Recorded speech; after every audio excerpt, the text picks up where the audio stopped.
Bomo videla, kaj se bo zgodilo. V najslabšem primeru bomo vlagali kisle kumarce. Znaš vlagati kisle kumarce? Vlagati ne. Dobro. Jih pa imam rad.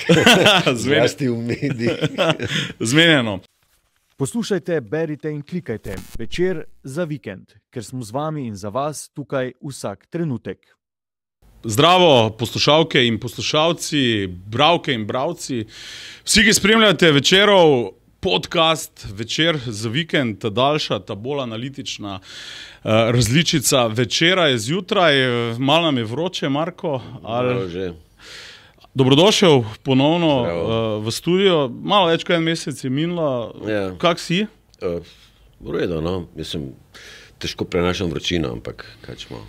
Ja, šolarje smo nekako pospremili in dijake na zaslužene počitnice. 15-kilometrska kolona proti Ljubljani in v smeri Maribora danes je.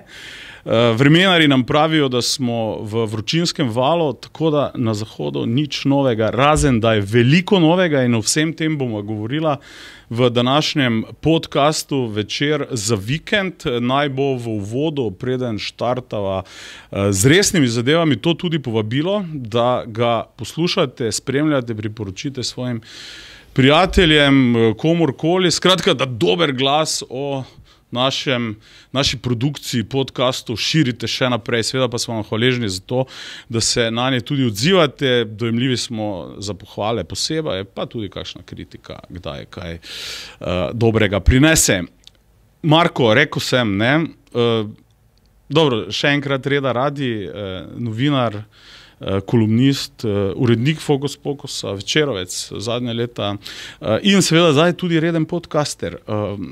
Rekla sva, poletje v polnem zamahu, razen da še politike na počitnice nismo poslali, in ravno okoli takega lepega datuma smo 25.6. Vem, da si ti velik fan državnih proslav. Povej mi, si gledal v torek zvečer na Kongresnem trgu proslavo? Samo da te popravim, velik fan ravno ne.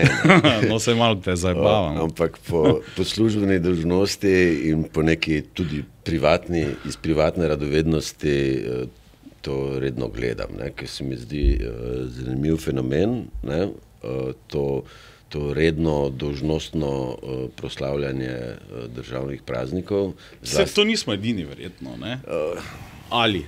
Ja, na ta način sigurno, na ta način, da je vedno neka častna četa, nek predsednik ali predsednik vlade ali izjemoma kak drug politik z govorom, potem pa kulturni program, bodi si bolj ali manj glasben, lahko je všečen, lahko je nevšečen, lahko je pop, lahko je bolj klasičen.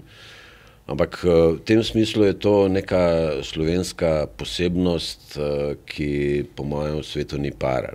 Zdaj, ko bi rekel, olajševalna okoliščina je, da to delamo šele 34 let, ali pa, dobro, kako leto manj mogoče. Ja, ok, proslavo, tisto prvo leto so potem tanki zasenčili, ki so drugi dan, drugo jutro šli iz vojašnic. Ampak si poslušal, predsednica je imela...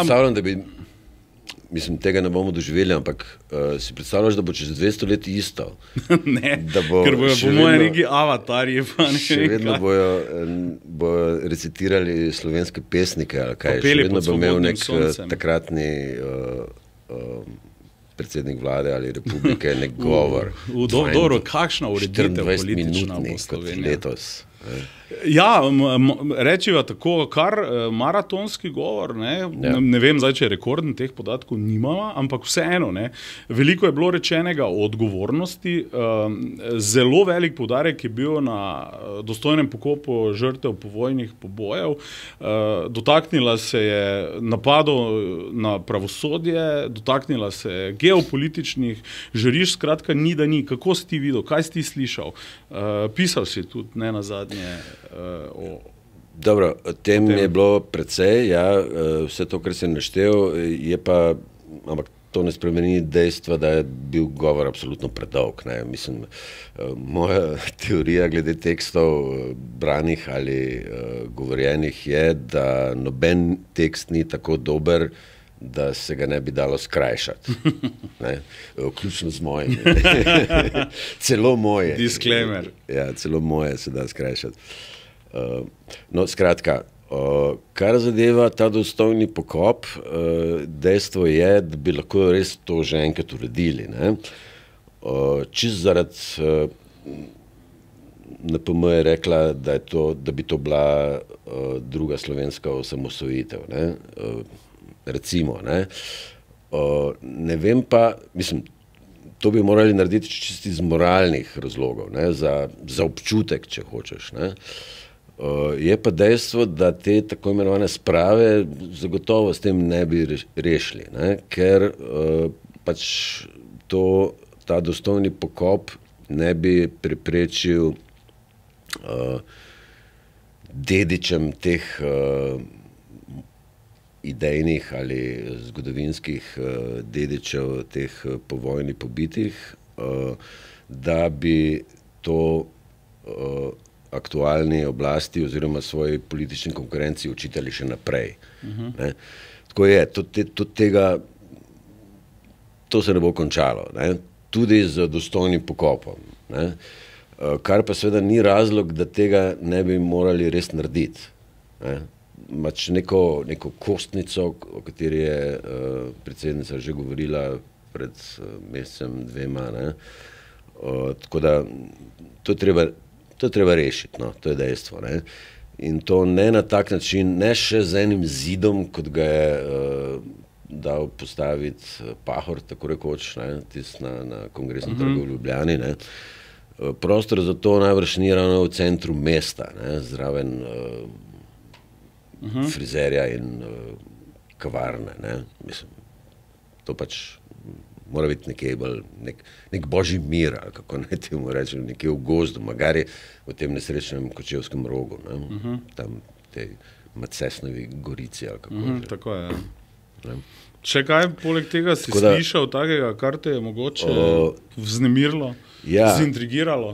Predsednice, kaj nepričakovanega ali niti ne? Nepričakovano je bilo, oziroma najbolj nepričakovano je bilo to, da je rekla, da nas ima rada. Ja, lepo je na koncu popihala na dušo. Rada te imam, Slovenija, rada vas imam. Draga Slovenija, rada te imam, drage državljanke in državljani. Ampak nekdo z drugega pola bi pač rekel, Bog živi Slovenijo, verjetno. To so izpeljanke, nekih zaključkov. Meni je bila še najbolj, kar zadeva te zaključne fraze, ki jih slavnostni govorniki uporabljajo, mi je bila še najbolj všeč Pahorjeva.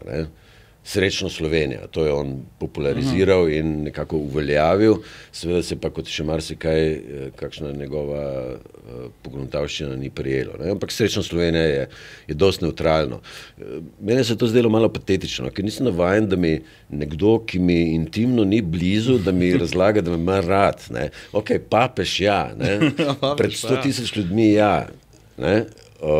to je, papež je, ne vem, to je bil rock festival, tako rekoč. To je ta scena, na travniku, množice ljudi. Si bil na tistem? Nisem bil v Postojni, bil sem pa ne isto leto, ampak naslednjič v Mariboru. Na letališču. Na Betnavi, Betnavskem gozdu, ta drugič. Ta drugič, In sem celo pisal pod naslovom Oprosti mi papež. No, skratka, tako da to me je najbolj presenetilo. Zdelo se mi je celo, kot da je malo zadrhtel glas od ganotja, ko je pač pri tistem naslednjem zaključnem stavku, ki ga je izrekla. Ampak dobro, če ni hujšega, dobro, ima nas rada. Ok, mi njo tudi. Vredo. Če nas posluša, zdaj ve. Bo pa. Ok, ne glede na to, da sem začel z nekim uverturo v to vroče poletje, ki se nam je zdaj dejansko prisvalkalo, pa politične pavze ni. Prvič so volitve, zgodaj pomladi oziroma po zimi, konec zime prihodnjega leta, tako da neke običajne politične pauze ne bo. Imamo kar nekaj stvari, zdaj ko smo odkljukala proslavo za obdelati, teden se je začel z tem, da je Vladimir Prebilič nehal razmišljati in premišljevati in se posvetovati, ampak je v javnost vendarle spustil informacijo, da gre na volitve parlamentarne prihodnje leto, da bo oktobra ustanovil stranko, kar na nek način seveda ni presenečenje, glede na to turnejo, ki jo je v bistvu zadnje tedne imel po slovenskih krajih in z obiskovanjem raznih ljudi, s katerimi se je posvetoval. Zanimiv je bil pa odziv Matjaža Hana, prvaka SD-ja, ki je dejal nekako v smislu, ok, nič novega nismo slišali, če bi jaz imel toliko medijske in druge pozornosti, bi imel boljše rejtinge. Skratka, mu dam čisto prav. Skratka, Han je itak že na začetku rekel, da avtoceste za Prebiliča na levi sredini ne bo. Zdaj pa tudi ga ni ravno pozdravil zelo prijazno. To ni rdeča preproga. Kaj pričakuješ? Kaj pričakuješ od Prebiliča? Komu bo jemal? Kaj bo prinesel? Kam lahko poseže? Ja, posegel bo verjetno med volivce obstoječe koalicije, to je dejstvo.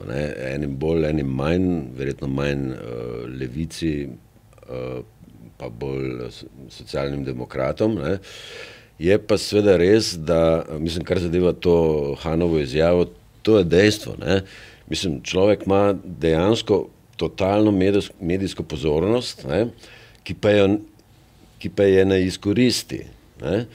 In tudi se mi zdi, da ti novi obrazi, v narekovajih, novi, ker so obenem tudi že stari, vsaj postani, če že ne stari, se mi zdi, da se nekako obotavljaje lotevajo tega svojega vstopa v središče političnega dogajanja. Isto je z Logarjem. Logar ima tudi, vsaj ta hip mogoče ne, ampak ko je on ustanovil te svoje demokrate, je imel vso možno medijsko pozornost, pa že prej seveda, mislim, da je to celo enkrat Janša pripomnil. Ne enkrat, mislim. Večkrat, ja. Skratka, ne izkoristijo te medijske pozornosti, ki jo imajo.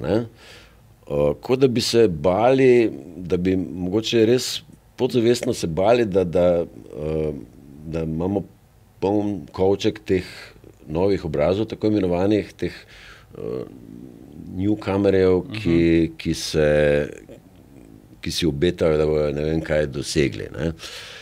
Ker po drugi strani nimajo vsi te medijske pozornosti. Res je, da jo je imel do neke mere tudi Lotrič, recimo s tem svojim fokusom, ampak Lotrič nas bolj malo zanima, mislim, ne samo medije, ampak ljudi nasploh. Čeprav so se tja prišli vsi pokazati, vsaj ta desnica, kar je bil edini indic, kam Lotrič pravzaprav sploh spada, ker so pač bili tam ti Tonin, pa taki, pa še kak SDS-ovc mogoče, prijazni, vsaj ti bolj kooperativni. Tako da ne vem, kaj s temi novimi obrazi, tako imenovanimi. Jaz si, odkrito rečeno, ne vem, kaj ne obetam od njih. Res pa je, da je to mogoče samo moja pobožna želja, da od njih ne vem, kaj ne pričakujem. Je pa res, da to ne pomeni, da jim spet, kot že toliko novim obrazom pred njimi, ne bo uspelo. To ni seveda ziher, je pa dejstvo, da pač slovenska politična scena do neke mere pač na ta način funkcionira. Da imamo pač slej ko prej nekoga dovolj, da nas razočara, da se od njega odvrnemo, tako kot se je javnost odvrnila in od Cerarja, in od Šarca, in od Goloba,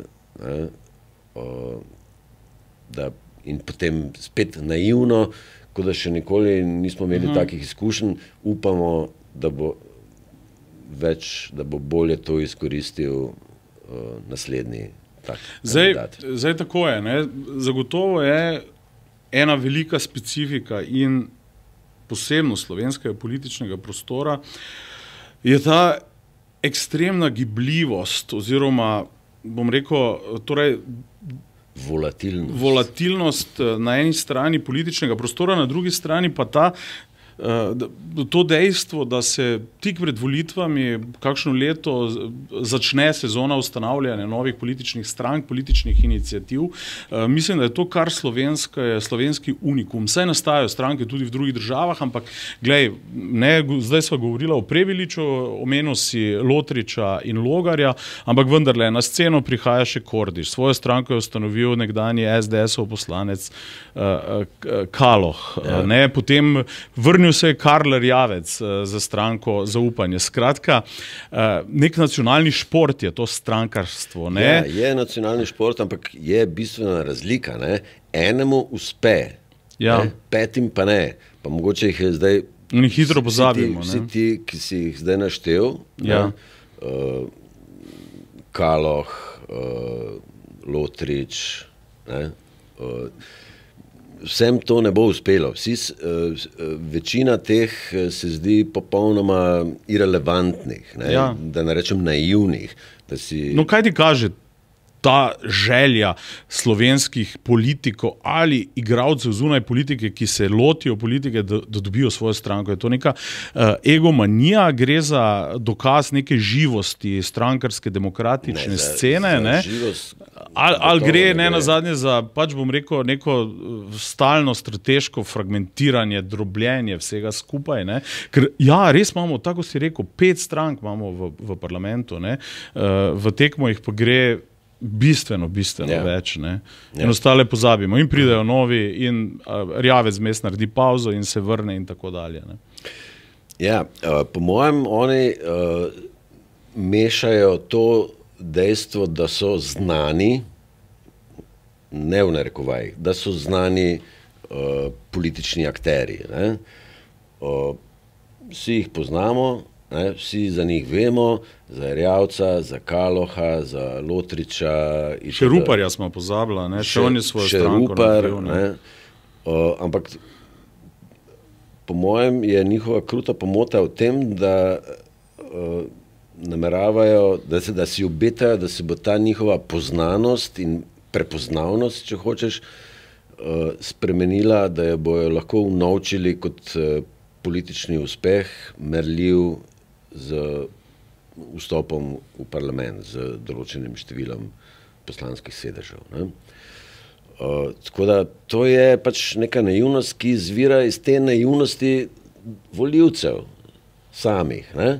Volivci sami volimo te nove obraze. Ne? In izkaže se, da nekateri od njih so uspešni. Ne? Celo jaz sam sem se imel v nekih kolumni, sem se deklariral za koristnega idiota, da sem pač volil Cerarja, mislim, da 2014. Ne? 14, ja. Je zmagal on, takrat je zmagal. Ne? In ali sem imel zaradi tega kako državljansko zadovoljstvo, ker je moj favorit zmagal, ja, bilo je zelo kratkotrajno. Ne? No, ampak volivci smo naivni. Ne? Volimo nekoga in ta človek zmaga, potem pa ga imamo dost. Čez nekaj časa, ko vidimo, da ne dela čisto tako, kot je obljubljal, kaj šele čisto tako, kot smo si mi predstavljali, da bo. Ne? Ampak na podlagi te naivnosti volivcev si tudi kandidati sami, oziroma ti, ki ustanavljajo nove stranke, obetajo, da bodo uspeli. Ne? Ker dejstvo je, da nekateri od takih prišlekov, da tako rečem, so dejansko res uspeli. Ne? In to tako rekoč čez noč. Ne? Tako da to je pač ta klopčič politične naivnosti, ki v Sloveniji obstaja, ne? Ki ni vedno, ki ima mogoče tudi svoje pozitivne strani, ne? Ker vse pač ni vedno slabo, nihče ne dela samih napak, ne? Kot ni nihče ne dela samo super, ne vleče samo super političnih potez. Ampak dejstvo je, da smo se v to nekako zaciklali in da pač tako zdaj slovenski politični parket škripa. Ja, kar je razlika od mogoče prejšnjih let tudi v tem, da so se novi obrazi velikokrat politično sesuli relativno hitro. Spomnimo se Jankovića, ki ni uspel niti sestaviti vlade.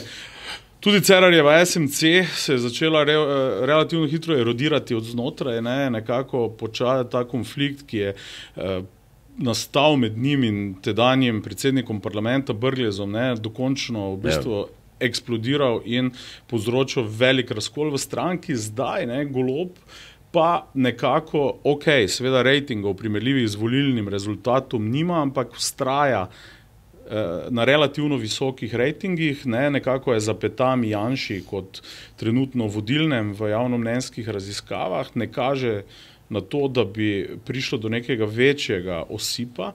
Predvsem pa se zdi, pa mi boš povedal, o tem sem tudi že govoril, pisal ob kakšni drugi priložnosti, da je postal rahlo teflonski, torej afere, ki nekako pridejo, mu ne škodijo več, torej ima neko svojo volilno vojsko, očitno, ki je ne gane, če se neka afera Karigador pripelje in odpelje, če se kakšna nova stvar pojavi, ki je neprijetna. Ja, verjetno, mislim, del te politične scene je tudi to, da enostavno politik mora biti teflonski, to besedo smo izumili za Erjavca, ampak je verjetno veljavna za vse. Mislim, da v zgodovini, da so Tonijo Blairu govorili že v preteklosti, teflonski Toni ali nekaj takega. Ja. No, dejstvo je, mislim, razlika med recimo Gibanjem Svoboda in SMC, še izvirno Cerarjevo SMC, je v tem, da mislim, ti dve stranki sta si podobni v tem, da sta ideološko zelo razprašeni, da so poslanci in članstvo in njihovo delovanje, da je zelo razprašeno in heterogeno, ideološko in tako da, res je kar širok diapazon političnih. Res pa je seveda, da je to SMC na koncu pripadlo do razpada, do krhanja prvotno enotnosti in koalicije same, Gibanja Svoboda oziroma sedanje koalicije pa ne, tu je neka disciplina. Kakorkoli obrneš, te stranke, Gibanja Svoboda, SD in Levica se ne kregajo med sabo, vsaj ne zelo na glas in ne postavljajo pod vprašaj te njihove koalicijske enotnosti, ker se seveda zavedajo, da bi to lahko pripeljalo do razpada vlade in do predčasnih volitev. Ampak neka disciplina, da ne rečem vljudnost, tako napol cinično, to je, mogoče tudi celo neka politična spretnost, ker recimo tudi znotraj Gibanja Svoboda, ki je najbolj heterogeno Socialni demokrati in Levica so koliko toliko enotni znotraj svoje stranke. Gibanja Svoboda pa ne, v Gibanju Svoboda imaš, mislim, svašta, take, ki si jih ne bi želel ali pa bi jih... Ja, čeprav razpadli niso, minus 2 poslanca imajo, glede na to, da so jih imeli 41... Pa še ta dva so nagnali, sami. En je šel sam k Logarju, Mojca Šetin Spašek so izključili. Tako da se mi zdi, da, mislim, ene bi človek prej pričakoval v opoziciji. Tako da se mi zdi, da ne vem, kaj nekaj skupaj drži, mislim, neki... Oblast. Mogoče, ampak mogoče so samo pripravljeni toliko več požreti, zaradi tega, da se obdržijo na oblasti. Ja, tu bi zdaj dal en disclaimer. Ne? Odštevamo mesece do volitev, res je, ne, zato vlado, ki jo gledamo zdaj, je tako rekoč značilna, doslej neznačilna disciplina za levo-sredinske vlade, ne, ker smo imeli non-stop krize, koalicijske vrhove, grožnje z izstopi in podobne manevre. V Golobovem mandatu se teh nadaljevank nismo ravno nagledali. No, sta pa zdaj Asta Vrečko in Matjaž Han. Golob je po proslavi letel direktno v Haag, na vrh NATO, vendarle rekla, da pozivata premijeja, naj ne podpiše zaveze oziroma naj se ne pridruži izjavi o višanju obrambnih izdatkov na 5% BDP-a. Zdaj Golob je se tej izjavi pridružil, ampak trdi, da je edina garancija zagotovilo, ki ga Slovenija do zdaj daje, dvig obrambnih izdatkov na 3% BDP-a, potem je govoril o neki fleksibilnosti, da bodo ponovno preverili zadeve in tako naprej, da ne dužim na tej točki. Ne. Ali skratka misliš, da bi na temi oboroževanja, na temi vojne, kjer bo svoj pisker prislonil tudi Kordiš, kjer je Levica napovedala posvetovalni referendum, vendarle lahko prišlo do neke večje diferenciacije znotraj tega trojčka. Ne. Ali pa nasplošno, do večje, širše javne razprave, tudi bom rekel družbenih konfliktov. Ne. Vojna je očitno tema, ki bo hladno servirana na pladenj volilnega telesa in tudi predvolilnih soočenj.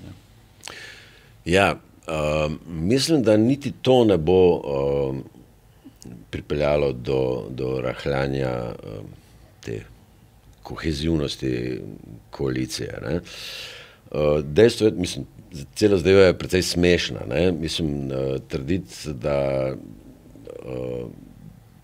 da niso vedeli, da bo premijer na vrhu NATO podprl to idejo o večjih izdatkih za oborožitev v nasprotju z prejšnjimi dogovori, je dosti bizarno. Ne? Mislim, bizarno je, če niso vedeli, in bizarno je, če jih je premijer vrgel na finto. Ne? V vsakem primeru je to dosti čudna zadeva. Ne? Je pa res, da mislim, da Levica in socialni demokrati nimajo druge možnosti, kot da pač na to pristanejo in držijo pesti, da ne bo to čisto tako, kot zdaj izgleda, da bo. Ne. Poleg tega, mislim, moje osebno mnenje je glede tega oboroževanja, jaz sem tako pač bolj ali manj proti temu, ne vidim v tem nekega strašnega smisla, je pa res nekaj, ne. Slovenija je članica NATO pakta in dejstvo je, da se pač moramo tega držati. Ne? Mislim, tudi če nam ni nekaj prav. Ne? Dejstvo je, da sta 2/3 ljudi 2003, ne, če se prav spomni, je bil referendum skupaj z referendumom o Evropski uniji, ne, ki smo ga z veseljem podprli. Referendum članstva v NATO pa z malo manjšim veseljem, ampak še zmeri z 2/3 večino, ja. Kar je precej prepričljivo. Ne. No, ampak jaz kot star hipi sem bil že takrat proti, ne, ker sem pač neke vrste pacifist. Ne. Ja. Je pa res, ne, da če smo v NATO, potem pač moramo ravnati tako, kot NATO hoče. Ni NATO organizacija, kjer bi vsak delal malo po svoje. Ne. To je v vojski, ne, ker NATO je vojska, no, če da tako rečem, ne. Vojski ne dela vsak po svoje. Ne. Vojski delajo vsi kot en mož, ne, kot se reče temu. Ne. In ravno tako bili so že pomisleki, včasih se nismo to kregali o orožju, ker smo bili lahko še zadovoljni, da dajemo samo tista 2% od BDP-ja za oboroževanje. Časa niti tega, ampak bili smo proti, da hodijo naši fantje in dekleta v Afganistan in tam pač, ne vem, čistijo čistijo posledice, ki so jih tam pustili že Rusi, že Sovjeti nekoč, kaj šele potem Američani. Ne? take. Zakaj je treba našim fantom nositi glavo naprodaj, ne vem, tja pa tja v neka krizna zarišča, čeprav niso bili v prvih bojnih vrstah ravno, no, ampak vseeno. Tako je, ne? To je vojaški poklic. Ne? Vojaški poklic ni samo to, da ti se tam pucaš orožje in puške v vojašnici Edvarda Peperka. Ne? To je tudi malo bolj neprijetne zadeve. Ne? Ampak volili smo za NATO in zdaj ga imamo in zdaj pač tako je. Ne? Zdaj to imaš seveda na nek način prav, ne? Če si član nekega kluba, se pač moraš obnašati v skladu s hišnim redom, ki tam velja. Kar pa ne bom rekel, da preseneča, ampak po svoje vseeno dokaj šokantno. Ko smo v zadnjih dneh gledali to klečeplazenje v bistvu evropske politične elite pred ameriškim predsednikom in v bistvu glavnimi NATO-vimi jastrebi. Ne. Ta, bom rekel, servilno-vazalski odnos, ne, kot neki postreški, ne, če omenim samo dolgoletnega nizozemskega premijera, zdaj generalnega sekretarja NATO, Ruteja, ne, so skakali okoli Trumpa, torej novega, tudi z napadom na Iran, seveda novega globalnega vojskovodje, ne, ki na nek način tako seveda homogenizira tudi lastno nacijo. Ne. To pa je vseeno nekaj, kar najbrž ni nujno del tega hišnega reda. Ne. Ja, tega nismo se za to borili, ne, na referendumu. In spet je edino španski premijer od, bom rekel, Evropskega političnega zbora, ne, nekako poskušal z neko bolj ostro retoriko nasprotovati. No, dejstvo je, ne, da odpiranju denarnic za vojsko. Ne. Članstvo v NATO ni nujno večna zadeva. Ne.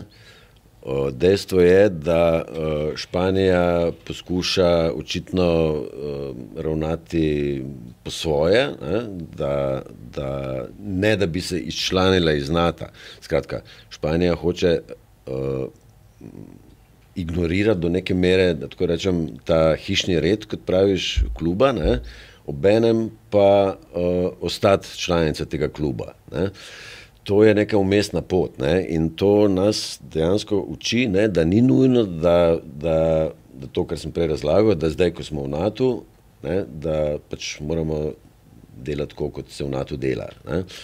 Dejstvo je, moja teorija je, ne, o kateri se zdi skoraj bogokletno razmišljati, ne, še posebej po Sloveniji, da zakaj pa bi mi še sploh bili v NATO, ne.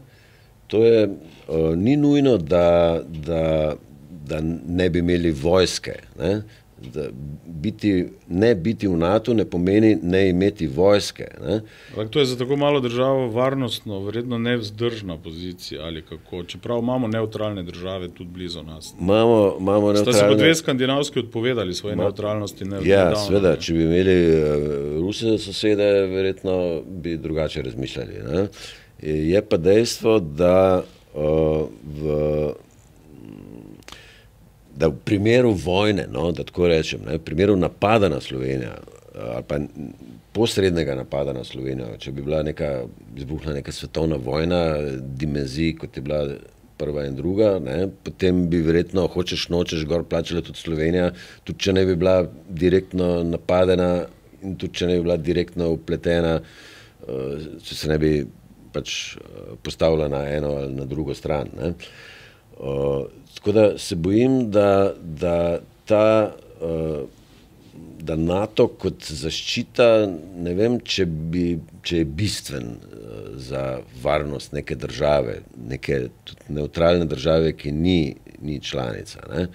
Gre tudi za neko, tako se jaz pač kot pacifist predstavljam, ne, da pač države si pomagajo, ne. V vojni pa še posebej. V vojni pride do izraza ne samo neka brutalnost, neka uničevalna sla, neka norost, ne, ampak po drugi strani pride tudi tisto dobro ven, ne, tisto, da pač pomagaš človeku, ki je ogrožen, da mogoče to naivno tako razmišljati, ampak meni se ta NATO ne zdi tako edina in neizbežna opcija, ki pred nami je. Ne. In če že,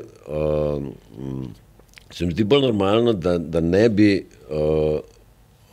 parirali temu povečevanju,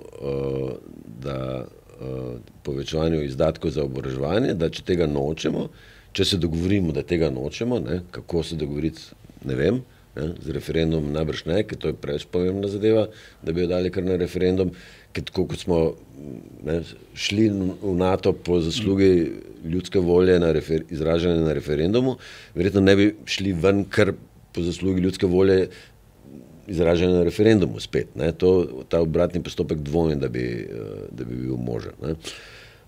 Tako da, ampak če se upiramo temu povečevanju izdatkov, potem se mi zdi bolj učinkovita metoda tega nasprotovanja izstop iz NATO.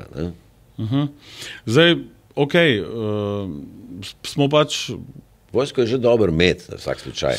Smo pač v fazi res neke militarizacije sveta in družbe. Gaza je v bistvu demonstracija nekega absolutnega zla vojaškega v tem trenutku. Etični kompasi so izgubljeni. Gledamo zdaj seveda medsebojno obstreljevanje med Izraelom in Iranom. V vojno so se vključile Združene države Amerike. Zdaj nekdo bo rekel, da je svet vrglo s tečajev, po drugi strani pa bi lahko rekli, da je pač svet zdaj samo, vse skupaj se dogaja bolj na očeh. Vojne so tekle tudi po drugi svetovni vojni, marsikje. Ja, vojne so vedno, vseh vojnah so nastradali nedolžni civilisti. Ja. Kar me čudi je mogoče to, da neke vojne, protivojne razprave v Sloveniji, ne da je ni, ampak bom rekel, ni še tako izrazita. Ne gledamo še nekih, bom rekel, množičnih manifestacij in demonstracij v zvezi s tem. Jih pričakuješ mogoče, ne vem, misliš, da se bo to stopnjevalo? Mislim, da je ta antimilitarizem, če lahko temu tako rečem, povezan s tem zatonom levičarstva. Levičarstvo je danes omejeno na neko socialno pravičnost, na neizkoriščenje delavcev. Identitetne politike. Identitetne politike, geji, spol, itd. Manjšine. Ekologija tudi, seveda okolje. Pacifizem je pa nekako na stranskem tiru. Sej vsi smo proti vojni, proti temu, kar se dogaja v Gazi in kar se dogaja zdaj na relaciji Izrael-Iran. Ampak to je bolj vprašanje človekovih pravic, kot pa nekega razmisleka o vojaškem udejstvovanju držav. Ki gre za ljudem, ki proti temu demonstrirajo, tega seveda ne moramo reči, da ne, in to celo zelo protestirajo. To je vprašanje človekovih pravic, ne nekega pacifizma, ne tega, da te naivnosti, imagine there's no heaven, no armies, no nothing. To se mi zdi, da je precej na stranskem tiru. In da ne vem pa, kako se bo to razvijalo. Zdaj, dobro si opazil, ta stranski tir, o katerem govoriš, in mogoče odsotnost nekih še bolj udarnih antimilitarističnih, pacifističnih linij v politiki je zagotovo povezan s prestrukturiranjem levice, politike, ki je bila na nek način imela primat ali pa je bilo v njeni domeni, so bile te teme, tudi proti oboroževanju in tako naprej.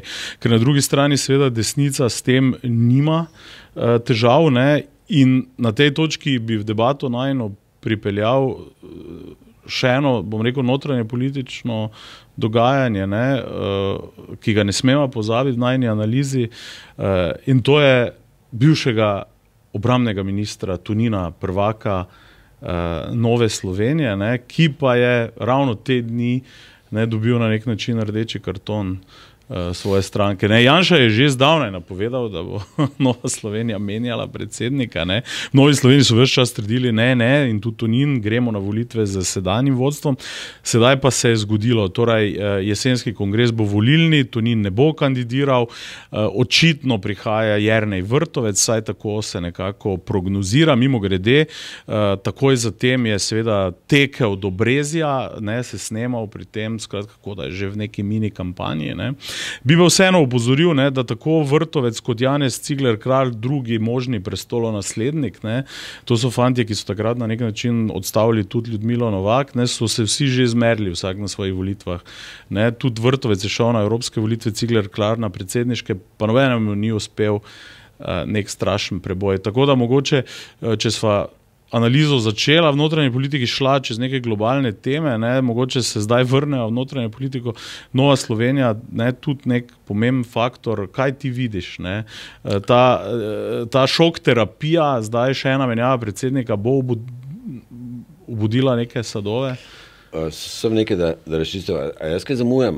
Zakaj praviš rdeči karton, da je dobil Tonin? Ja, na nek način ne je bilo jasno. Izgleda, kot da si ga je podelil sam. Ne? Ja, ampak v stranki so konstelacije sil, ne, tudi v poslanski skupini prišle tako daleč, da je bilo Toninu nekako jasno, da je ta umik na nek način face saving, oziroma je na nek način bolj časno umik, kot da bi z njim obračunali na kongresu. Ne. Obstajala je v stranki prepričanje, da naj bo kongres volilni, ne, in ne nazadnje v stranki se je tudi po zadnjih javnomnenjskih raziskavah, ki so desnici dobro pokazali, začelo širiti prepričanje, da mora stranka se umakniti z poziciji, da ne bodo sodelovali z Janšo, ki jih je nekako promoviral Tonin. Ne.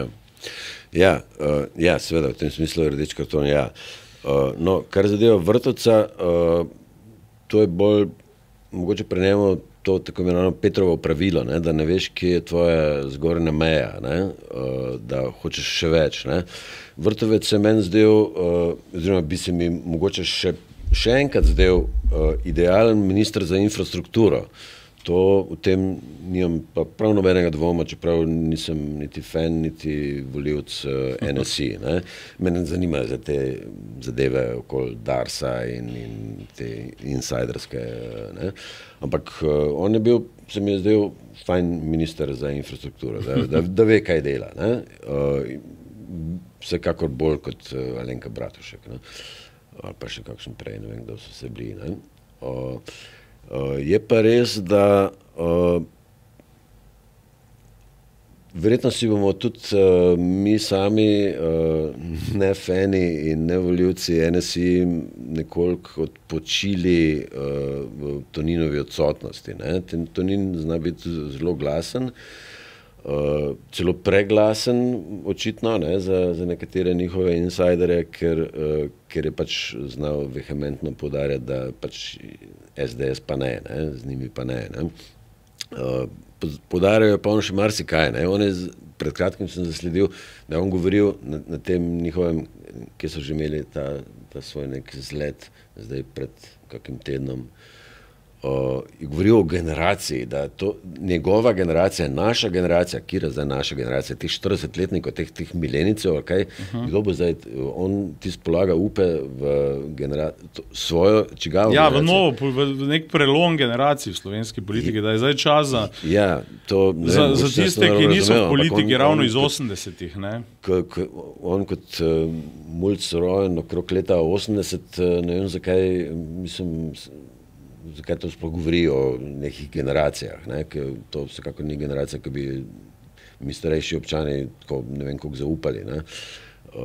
Pač pa nam preostane. Ne? No, ampak hočem reči, da pa še zadnjič me je presenetil v Tarči, ki je rekel, da pač da je to, ali bomo mi imeli vojsko, ali bo Slovenija imela vojsko ali ne, da to pač stvar odločitve. Ne? To je izjava, ki je ne bi pričakoval od Tonina. Mogoče si zdaj več upa povedati, da je to rekel, ko je že bil odločen, da ne bo kandidiral za predsednika, ne? NSI, ne? Ker to je zadeva, ki ki jo pač opozicija, desnica zagovarja kot popolnoma logična stvar. Ne. Imamo vojsko, države brez vojske ni. Ne. Ja. Država, ki nima vojske, sploh ni država, ne. Kot pravi Žiga Turk, recimo. Ne. Ampak pričakuješ zdaj v nas nek radikalen obrat, najbrž ga ne bo, ne? Torej, verjetno kvečemo spet nazaj nekako približevanje Janši. Ne? Janša bo z temi spremembami vodstvo NSI-ja verjetno še bolj postal gospodar igre na desnici, kot je bil zdaj. Ne? Čeprav to ni imel težav sodelovati v prejšnji Janševi vladi, ne? Po volitvah je pač počel. Še noben je imel težav sodelovati z Janšo. Niti Tonin, vsi so bili ministri, ti omenjeni, ne? In Tonin, in Vrtovec, in... Ja, no, ampak pol so se postavili na neke pozicije, ne? Da na prihodna desno-sredinska vlada naj jo vodi nekdo drug. Zdaj so se pač hoteli nekako profilirati in distancirati od vsega tega. Ne? Je pa seveda res, ne, da ne, mogoče je tudi to del tega rdečega kartona, ki si ga prej omenil, ne? Te tako imenovane maše z domovino, ki jih organizira SDS, ne? Ki jih je organizirala, ne? Zdaj v teh junijskih državotvornih dnevih, ne? Da je to pač, da s tem poskušajo pokazati, kdo so ta pravi krščanski demokrati, ne? Da to, čeprav imajo pod naslovu NSI, da so krščanski demokrati, ne? Da je to v resnici SDS, ne? In da pač s tem poskušajo nekako speljati te volivce NSI k sebi. Ne? Ja, to je kar trend, ne? Pa tudi zaslombo cerkve SDS in Janša sta jo dobila že konec 90-ih v bistvu. Ne? Je takrat že ta stranka stopila za SDS bolj kot za druge. Ne? Ampak okej, še tu vidiš mogoče kakršnekoli druge faktore presenečenja, ki so še možni. Ne? Tik pred volitvami, zdaj smo rekli, našteli smo igralci, ki so vstopili v igro. Ne? Vidimo, da bo prišlo v eni parlamentarni stranki še do menjave. Ne?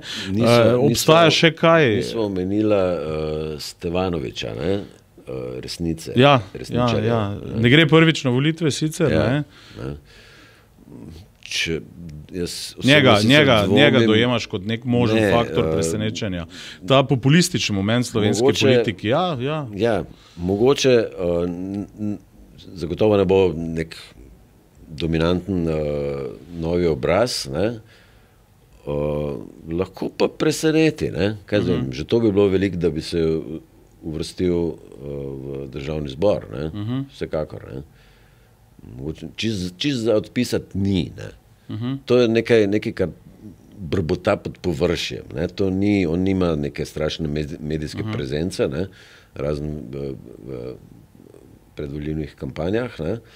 Ampak je pa to nekaj, kar zna biti ljudem blizu in to ljudem, ki nimajo nekih strašnih, kako bi rekel, ki niso zelo glasni, no? Vsaj ne v tem medijskem smislu, ne? Mogoče na družbenih omrežjih bolj. Ne? Neka tiha večina, ki izbira pol na koncu. Ne?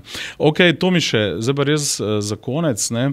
Se ti zdi možen nek tretji blok, o tem se je govorilo tudi, ne? Češ zunaj orbite Goloba in Janše, ne? Ki sta pač dominantna playerja trenutno na levici in desnici. Ne zdi se mi možno.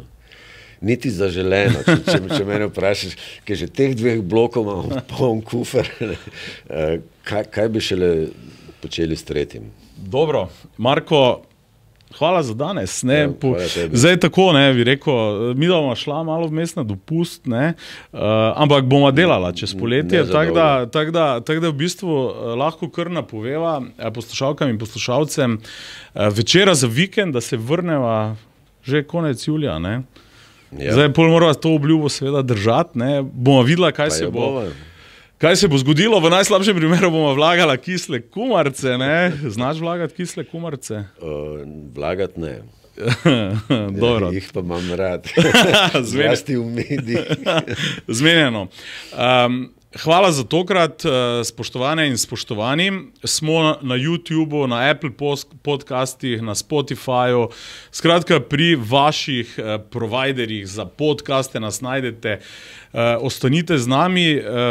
Večer je zjutraj, seveda vsak dan večer za vikend, enkrat na teden. Predvsem pa se jaz vrnem še z nekaj ekonomsko-propagandnih sporočil, kaj boste brali v soboto in v nedeljo. Poslušajte, berite in klikajte Večer za vikend, ker smo z vami in za vas tukaj vsak trenutek. Kaj boste brali v prilogi v soboto? Dva močna intervjuja ponujamo. Timotej Milanov se je pogovarjal z načelnikom generalštaba Slovenske vojske Robertom Glavašem. O stanju v slovenskih vojaških silah, o varnostni situaciji in oboroževanju, ki je v novem zagonu. S priznanim sociologom dr. Nikom Tošem pa smo analizirali družbeno-politične razmere doma in po svetu. Dr. Toš je tisti, ki desetletja sodelavci meri tudi slovensko javno mnenje in odlično pozna slovenski politični utrip. Pogledali smo v Trumpove Združene države Amerike. Iz New Yorka se nam namreč javlja naš sodelavec Sebastian Kopušar, ki piše, kako se predsednik Združenih držav doma sooča s kipenjem nejevolje, kot vojskovodja pa skuša strniti Američane. V samostojni Sloveniji politika zelo dobro posluša stroko. Imamo eno najvišjih, če ne najvišjo gostoto medvedov ob razmeroma obvladljivih konfliktih. Pri taki gostoti je nujno trajno upravljanje in ne histerija. In sem sodi tudi odstrel. Temu piše Andreja Kutin. In selimo se še na večer v nedeljo. Ukvarjali smo se s kolapsom na slovenskih avtocestah, ki je bil pričakovan in napovedan. Poglobili smo se v vse muke slovenskega avtocestnega križa. Blaža Čeh, 21-letna Prekmurka, je preko nogometnega Liverpoola odšla v košarkarski Beograd.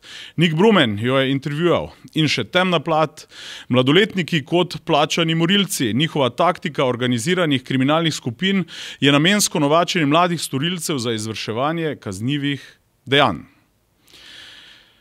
Drage in dragi poslušalke in poslušalci, lepo poletje, ampak seveda berite in poslušajte Večer.